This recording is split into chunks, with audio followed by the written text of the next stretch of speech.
नमस्कार मित्रांनो, सुस्वागतम. लक्ष्मीच्या पावलांनी या मालिकेच्या आजच्या भागामध्ये कला आणि अद्वैत आता देवी आई समोर जो खेळ खेळत असतात आणि एकमेकांना त्या आंब्याच्या डहाळींनी मारायचं असतं म्हणून आता अद्वैत जोराने मारतो, कलासुद्धा जोराने मारतो आणि तेवढ्यात मात्र आता ते सर्व पान गळून पडतात. तर कलाचा तोल जायला लागतो, अद्वैत तिला धरतो आणि परत सॉरी म्हणतो की सावकाश खरे. तेव्हा कलाही त्याच्या मिठीत येते आणि दोघे एकमेकांकडे पाहत असतात. तर तेथील गावातील जे काही लोक आहे ते अगदी खुश होऊन या दोघांकडे पाहत असतात आणि टाळ्या वाजवतात. कला आणि अद्वैतचं प्रेम बघून त्यांना खरंच खूप कौतुक वाटत असतं. तेव्हा आता गावातील सर्व काही लोक त्यांच्याकडे पाहता त्यांना अगदी चिडवतात. तेव्हा अद्वैत आणि कला लगेच बाजूला होतात. तेव्हा अद्वैत म्हणतो की सॉरी अगं, तुझ्या पायाला लागलं होतं आणि खरंच मी खूप जोरातच मारलं. तेव्हा काकू पुढे येतात. काकू त्या आंब्याच्या डहाळ्या उचलतात. तेव्हा कला म्हणते की नाही ठीक आहे, इट्स ओके. तर लगेच काकू म्हणतात बघ, तुझ्या नवऱ्याची डहाळी बघ, सगळी पानं गळून पडली आणि तुझी डहाळी बघ तू तुझ्याकडे, म्हणजे याचा अर्थ असा होतो की तुझ्या नवऱ्याचं प्रेम हे तुझ्यावर जास्त असेल. तेव्हा आता सर्व गावातील तेथे जमलेली माणसं टाळ्या वाजवतात. तर अद्वैत कला एकमेकांकडे पाहत असतात. अद्वैत म्हणतो की काय प्रेम? तेव्हा रामू काका म्हणतात की हो, तर प्रत्येक वेळेस बाई जास्त प्रेम करते का? आणि कधी कधी खो सुद्धा जास्त प्रेम करतात, म्हणजे माणसं सुद्धा. तेव्हा काकू म्हणतात की हे काही इतकं सोपं नसतं, हा देवाचा कौलच असतो. तुझा नवरा तुझ्यावर आयुष्यभर प्रेम असंच करत राहील, हे शब्द तू माझे लक्षात ठेव म्हणजे झालं. तेव्हा कला आणि अद्वैत तर एकमेकांकडे पाहत असतात. त्यानंतर इकडे घरी आबा हे रजनीला सांगत असतात की तू सोहमला सांग बरं फोन करण्यासाठी, म्हणजे कला आणि अद्वैत यांची खबर आपल्याला मिळेल. तेव्हा लगेच रजनी म्हणते की हो आबा सांगते आणि तेवढ्यात राहुल तेथे येतो. रजनी म्हणते की काय रे राहुल? राहुलच्या हातात बॅग दिसते आणि रजनी लगेच विचारते की काय रे राहुल, कुठे बाहेर गावी गेला होतास का? अरे आम्हाला तर खरंच काही माहिती नव्हतं की तू कुठे बाहेर गेला म्हणून. तेवढ्यात राहुल घरी येतो. सर्वजण विचारतात की राहुल अरे काय झालं? तेव्हा मात्र आता राहुल अगदी घाबरूनच पाहत असतो. आबा म्हणतात की काय रे राहुल, कुठून आलास तू? काही झाले का? श्रीकांत सुद्धा विचारतो की राहुल अरे काही झाले का? राहुल मात्र शांत असतो. राहुल म्हणत असतो की काही झालेलं नाही, कारण मी दिवे आगरला गेलो होतो. तेव्हा आता दिवे आगर असं म्हटल्यानंतर आबा म्हणतात की काय रे राहुल, दिवे आगरला आणि काय रे इतक्या अर्जंट? राहुल असं थपकत बोलत असतो की काय नाही, ते डील आपल्याला मिळालं. तेव्हा संगीताला खूप आनंद होतो. तर राहुल म्हणतो की आबा हो, तुम्ही ऐकलत ना मी काय म्हणालो ते? अरे ती डील आपल्याला मिळाली म्हणून आता सर्वांना खूप आनंद होतो. राहुल लगेच श्रीकांतला म्हणतो की मामा अरे तू केवढं टेन्शन घेतोस रे? आता मी आलो ना, आता सर्व काही नीट होणार. आबांना सुद्धा खूप आनंद होतो. आबा म्हणतात की अरे काय सांगतोस? अरे पण हे सर्व झाले कसे? तेव्हा आता राहुल म्हणतो की ते कसं की मी ऑफिस मध्ये होतो आणि काही फाईल्स मी चेक करत होतो. तेव्हा मला तेथे कळले की अद्वैतला काही कारणामुळे तिकडे दिवे आगरला नाही जाता येणार आणि आता एवढी मोठी डील म्हटल्यानंतर आपल्या कंपनीचं तेथे कोणी असायला नको का? म्हणून मी विचार केला आणि थेट लगेच वेळेत गाडी काढली आणि वेळेतच तेथे पोहोचलो आणि ती डील फायनल करून येथे आलो. तेव्हा मात्र आता श्रीकांत आणि ते सर्व खुश होतात. श्रीकांत लगेच त्याची पाठ थोपाडतो. वेल डन शाब्बास राहुल. तर सोहम सुद्धा त्याच्या जवळ येतो आणि त्याची पाठ थोपतो. श्रीकांत म्हणत असतो की शाब्बास राहुल, अरे येथे तर अद्वैतच्या ऍक्सिडेंटचं टेन्शन आणि दुसरीकडे आपलं तेथे कोणी गेलं नाही याचं टेन्शन. अरे पण तू सुद्धा आज यातून चांगला मार्ग काढला आणि शाब्बास राहुल, खरंच शाब्बास. तेव्हा राहुल सांगतो की अरे मामा, तेथे तर आपलं ज्वेलर्स हे सर्वांना आवडलं, ते डिझाईन सुद्धा अगदी सगळं काही अगदी मस्त झालं, परंतु काय आहे की अद्वैत सारखं काम मी केलं की नाही हा जरा टेन्शन आहे. परंतु आबा अहो, मी तुम्हाला खरंच सांगतो की मी जे तेथे जाऊन जे काही काम केलं ना, मला जमेल तितकं, मला झेपेल तितकं अगदी मनापासून केलं, खरंच केलं. तर आबा तर खुश होता. आबा लगेच उठतात आणि राहुलची पाठ थोपाडतात, म्हणतात की शब्बास राहुल, आणि हे बघ तुला काम करण्याची काही गरज नाही आणि सर्वांना सांगतात कुणीही असं बळजबरीने काम करू नका, आपल्याला जे काम महत्वाचं वाटतं ते अगदी स्वतःहून करा. तेव्हा आता राहुल सांगतो की आबा, जो काही थोडक्यात आपल्याला प्रॉब्लेम झाला कला आणि अद्वैत एक्सप्लेन केला मी फक्त, पण आपल्या घरामध्ये इतका मोठा प्रॉब्लेम असून सुद्धा आपण तेथे गेलो, या सर्वांशी डील केलं म्हणून तेथील लोक खरंच खूप इम्प्रेस झालेत. रोहिणी अगदी खुश होत असते, कारण तिचा जो काही प्लॅन आहे राहुल अगदी तसा करत असतो, म्हणून ती आता राहुलवर खुश असते. आबा खुश म्हणतात की राहुल, खरंच मला तुझा अभिमान आहे, असेच काम करत राहा आणि अशाच पद्धतीने समदे भाऊ तुम्ही एकमेकांना सांभाळून एकत्र काम करत राहा. तेव्हा राहुल आणि सोहम एकत्र येतात एकमेकांच्या मिठीत आणि आबा आणि घरातील सर्वजण अगदी खुश असतात. तेव्हा सरोज सुद्धा ह्या राहुलचं कौतुक करते आणि त्याला काँग्रेस असं बोलते आणि त्याच्या हातामध्ये हात देते. तेव्हा आता राहुल खुशच होतो आणि थँक्यू मामी असं म्हणतो. मात्र आता हे तर रोहिणी पाहतच असते. तिला तर एक केवळ आश्चर्याचा धक्काच बसतो. तेव्हा राहुल तेथे काय केलं काय नाही हे सर्व एकमेकांशी चर्चा तो सांगत असतो. एकमेकांशी चर्चा होत असते. हे बघून तर रोहिणी इतकी खुश होते. शाब्बास शाब्बास राहुल, अरे तू तर फक्त करून नाही दाखवलं की तू असं इकडे करून दाखवलं, कारण तू असं काही करून दाखवलं की तुझं महत्व येथील प्रत्येकाला स्वीकारावंच लागलं. आता ह्या गोष्टीचा मी प्रचंड असा उपयोग करून घेणारच आहे. माझ्या मुलांनी नाकावर टिच्चून करून दाखवलं. या गोष्टीचा फायदा घेऊन घरामध्ये मी जागोजागी तर बॉम्ब फोडणारच आहे आणि अख्खं घर मी माझ्या ताब्यात घेणार आहे. म्हणून रोहिणी आता स्वतःशी खूप खुश असते, कारण आपल्या मुलाने खूप काही असा पराक्रम करून दाखवलेला असतो आणि आता सर्वांना खुश केलेलं असतं. म्हणून त्यानंतर मात्र आता अद्वैत आणि कला एकमेकांशी बोलत असतात आणि तेवढ्यात काही ताडी वगैरे काय हा प्रकार असतो पिण्याचा. तर लगेच तेथील ते काका जोरजोराने आवाज देतात की अरे पोरांनो या या या या पोरांनी ताडी आणली, ती पिऊन घेऊया. कला म्हणते की काय ताडी? अद्वैत म्हणतो की काय हे? तर काकू म्हणतात की हो हो प्यायची असते ती. कला म्हणते की मला नको. अद्वैत म्हणतो की मला सुद्धा नको, तुम्ही सुद्धा प्या ना. तर लगेच ती जी काही मुलगी असते ना, ती सुंदर मुलगी, तर ती म्हणत असते की एवढी काही चढत नसते, पहा की पिऊन. तर अद्वैत म्हणतो की नको मला. तेव्हा ती मुलगी अद्वैतच्या हाताला धरते की चला चला आणि त्याला घेऊनच येते ते पिण्यासाठी आणि कला हे फक्त पाहतच असते. तेव्हा अद्वैतच्या हातामध्ये एक ग्लास दिला जातो आणि घ्या पाहुण्यांनो असे काका म्हणतात. तर कला ही पाहतच असते. तेव्हा कलाच्या हातात सुद्धा ग्लास दिला जातो आणि कला अद्वैत हे अगदी म्हणजे दबकत दबकत पित असतात आणि पिऊन झाल्यानंतर मात्र ग्लास खाली ठेवतात. तेव्हा ते काका एक एक करून सर्वांना तो ताडीचा काय तो प्रकार असतो तो प्यायला देतात. सर्वजण तर अगदी खुश होऊन पितच असतात. काका सर्वांना वाटत असतात. अद्वैत आणि कला त्यांचं पिऊन झाल्यानंतर लांब उभे राहतात आणि हे सर्व बघून ते तर थकीतच होतात. तेव्हा आता सर्वांचं हे पिऊन झाल्यानंतर आता मस्त सर्वजण अगदी डोलायला लागतात, म्हणजे डान्स करायला. आणि उदय उदय अंबाबाईचा या गाण्यावर सर्वजण अगदी डुलक्या घेऊन नाचत असतात. अद्वैत आणि कला पाहतच असतात आणि टाळ्या वाजवतात. परंतु सरिता काकी वगैरे सर्व बायका ह्या कलाला धक्का देऊन अद्वैतच्या अंगावर लोटत असतात आणि त्यांना डान्स करायला भाग पाडत असतात. कलाला खुणावत असतात की नाच म्हणजे डान्स कर डान्स कर. तेव्हा कला थोडीशी लाजत असते आणि बाजूला होत असते. तर अद्वैत तिच्याकडे पाहत टाळे वाजवत असते. त्यानंतर आता इकडे रोहिणी घाईने सरोज वहिनीच्या रूम मध्ये येते आणि काय ग सरोज वहिनी, हे बघ ना म्हणजे अद्वैतने काम तर केलं नाही, परंतु राहुलने ते नायकांचं डील आहे तर ते सक्सेस केलं, म्हणजे आपल्याला मिळून घेतलं. तेव्हा सरोज तर खुश असते. सरोज म्हणते की हो ना, एका अर्थाने तर ते बरंच झालं, नाहीतर इतकं मोठं कॉन्ट्रॅक्ट आपल्या हातातून गेलं असतं. तर लगेच रोहिणी विचारते की बरं तुझं काही अद्वैतची काही त्यानंतर बोलणं वगैरे झालं की नाही? तेव्हा सरोज म्हणते की नाही ग, मगाशी मी त्याला फोन ट्राय केला होता परंतु तो तर उचलत नव्हता, त्यामुळे थांब आता मिस करून पाहते त्याला कॉल. तेव्हा आता सरोज फोन लावत असते. अद्वैत तर कला इकडे असतात, इकडे ह्या देवी आईच्या उत्सवात, आणि फोन मात्र तिथे रूम मध्ये चार्जिंग साठी लावलेला असतो. तेव्हा अद्वैत काही फोन उचलत नसतो, म्हणून सरोजला आता खूप आणखीन राग येतो, टेन्शन येतं. सरोजचं सुरू असतं की अद्वैत फोन उचल, परंतु रोहिणीला मात्र आता आनंद होत असतो आणि आता रोहिणी अगदी तिच्या मनात जो काही प्लॅन आहे तिला तो सक्सेस करायचा असतो. सरोजला मात्र आता अद्वैत फोन उचलत नाही म्हणून टेन्शन येतं. तर रोहिणी लगेच म्हणते की सरोज वहिनी, अगं मला काय वाटतं माहिती आहे का? तेव्हा सरोज रागाने विचारते की आता काय? तर रोहिणी सांगते की हे बघ, लग्नानंतर अद्वैत आणि कलाला बाहेरगावी जाण्याचा चान्स तर मिळाला नाही, ते कुठेच फिरायला गेले नव्हते. मग ह्याच डीलच्या निमित्ताने त्या दोघांना सोबत प्रवास करायला मिळाला. त्यात हे सर्व घडलं आणि अशा कठीण परिस्थितीत आपल्या सोबत जी व्यक्ती असते तर तिच्या आपण जास्त जवळ जातो. मग आता ह्याच गोष्टीचा ती कला फायदा घेऊ शकते. नक्की तिने जर असं केलं नाही आणि अद्वैतला भुरळ घातली नाही तर बरं होईल. तर मात्र त्या कलाने मिळवलंच. तेव्हा सरोजला राग येतो. ती रागाने रोहिणीकडे पाहत असते.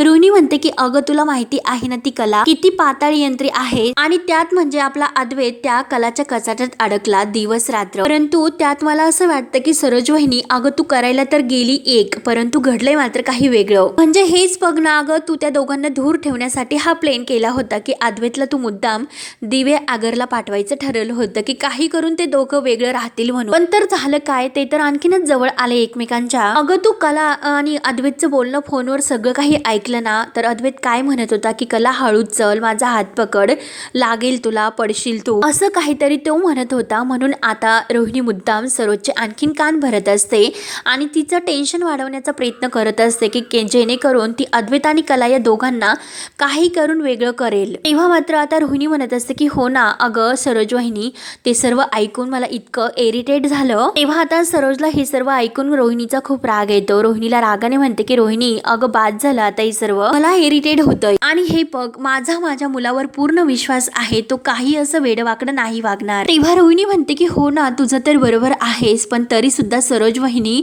अगं मला असं वाटतं की आपण काहीतरी अलर्ट राहायला हवं. तेव्हा आता रोहिणीला असं सांगितल्यानंतर सरोजचा राग आणखीनच भडकेला असं वाटत असतं. तेव्हा सरोज ही टेन्शनमध्ये येतेच आणि अद्वैतला ती फोन करत असते, परंतु अद्वैत काही तिकडे मग्न असल्यामुळे फोन काही तो उचलत नसतो आणि फोन तर त्याच्या जवळ नसतो. सरोजला तर असं वाटतं की अद्वैत मुद्दाम कॉल उचलत नसेल. तर रोहिणी आता बहिणी अगं तू फोन ट्राय करत राहा, उचलतो की नाही हे बघ, मी येते तोपर्यंत, असे बोलून ती बाहेर निघून जाते. तेव्हा सरोजला आणखीन टेन्शन येते आणि राग सुद्धा येतो.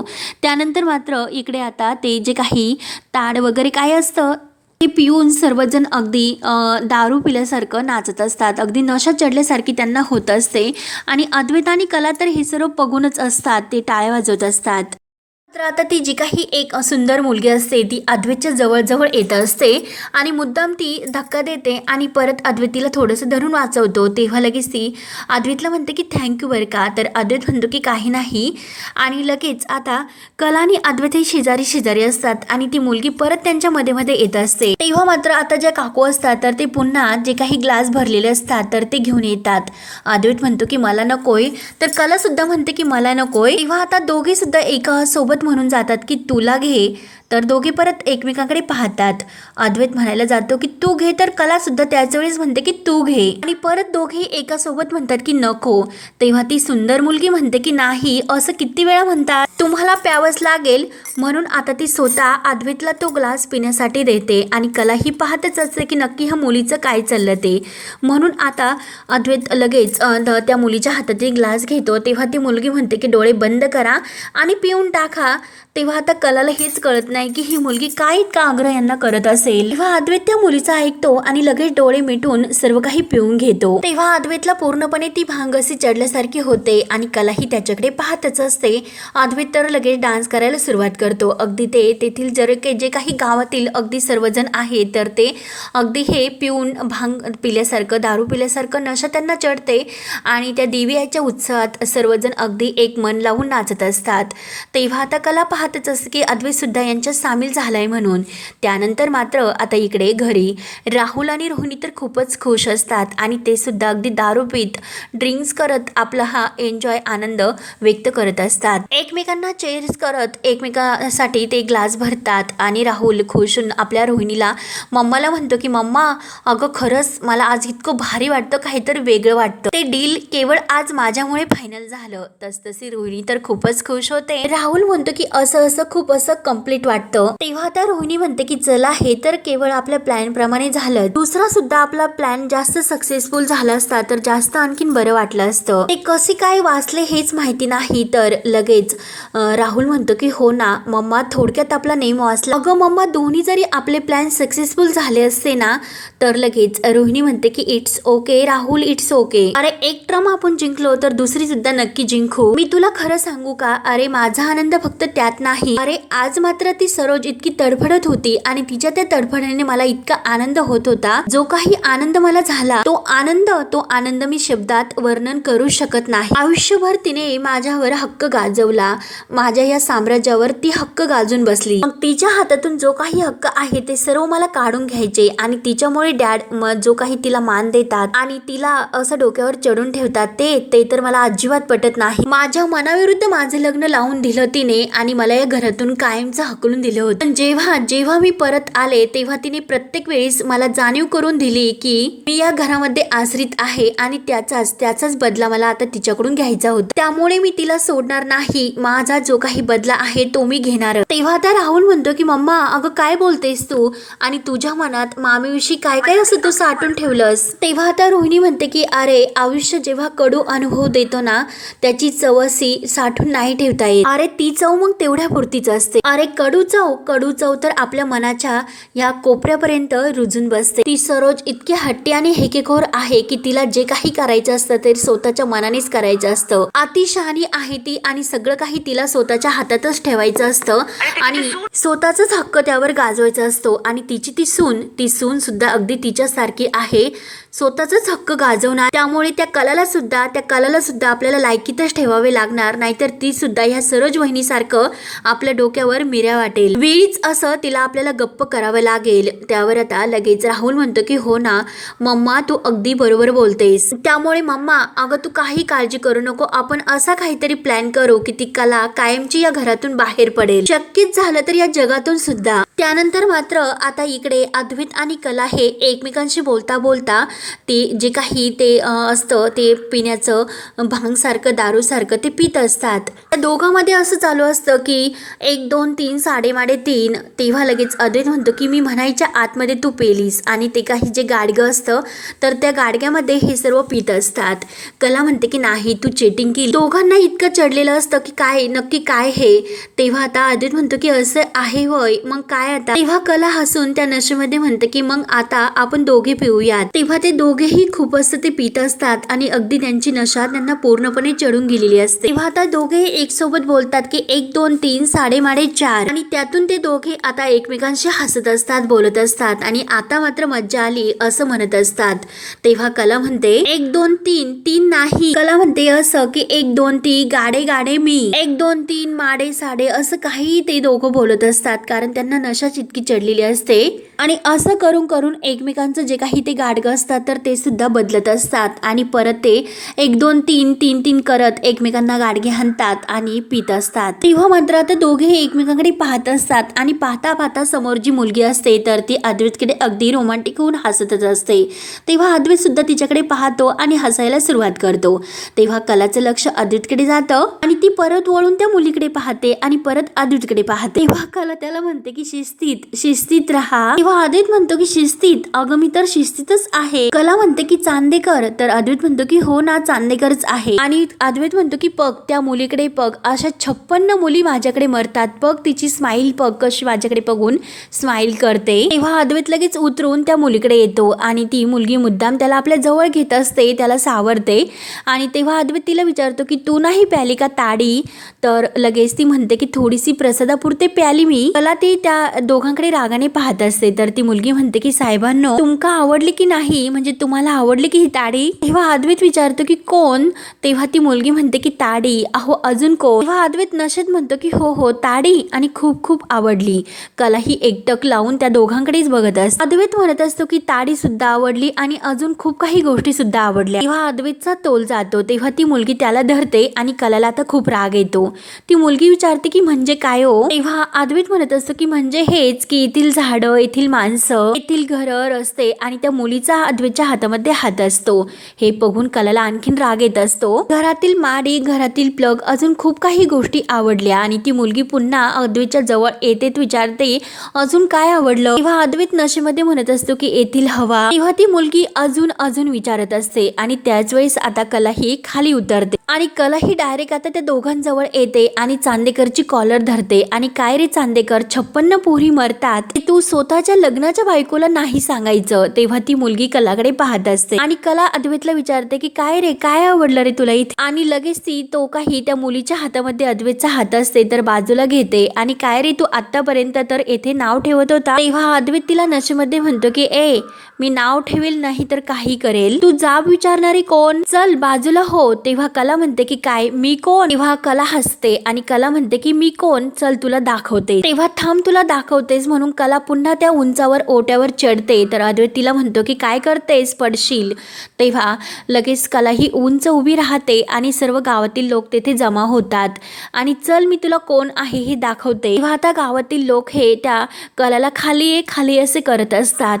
तर ती मुलगी सुद्धा आता अद्वैतकडे पाहत असते. तेव्हा आता कला ही मोठ्या आवाजात ओरडत म्हणत असते की मी सौ कला अद्वैत चांदेकर मी, आणि अद्वैतकडे बोट करते तू इकडे चल इकडे. तेव्हा अद्वैत त्याच्या हातातील गाडग आहे तर त्या मुलीच्या हातात सोममध्ये येतो आणि लगेच कलाकडे येतो. कलाला म्हणतो की पडू नकोस, थांब, आलो. आणि त्या मुलीकडे बघत ती अद्वैतची कॉलर पकडते आणि सर्वांसमोर म्हणते की एक बायको म्हणून माझ्या नवऱ्यावर माझाच हक्क आहे. आणि अद्वैतला म्हणते की कळलं का तुला? आणि अद्वैतच्या चेहऱ्यावर असं बोटाने हात फिरवते आणि या 56 पोरीचं कौतुक चांदेकर तुम्हाला सांगायचं नाही असे म्हणते. तेव्हा आता कला ही अद्वैतकडे पाहत असते आणि या सर्वांसमोर आता ती अद्वैतला अगदी जवळ घेते आणि अद्वैत तर पूर्णपणे आता नशेत असतो आणि ती मुलगी सुद्धा आता घाबरून जाते.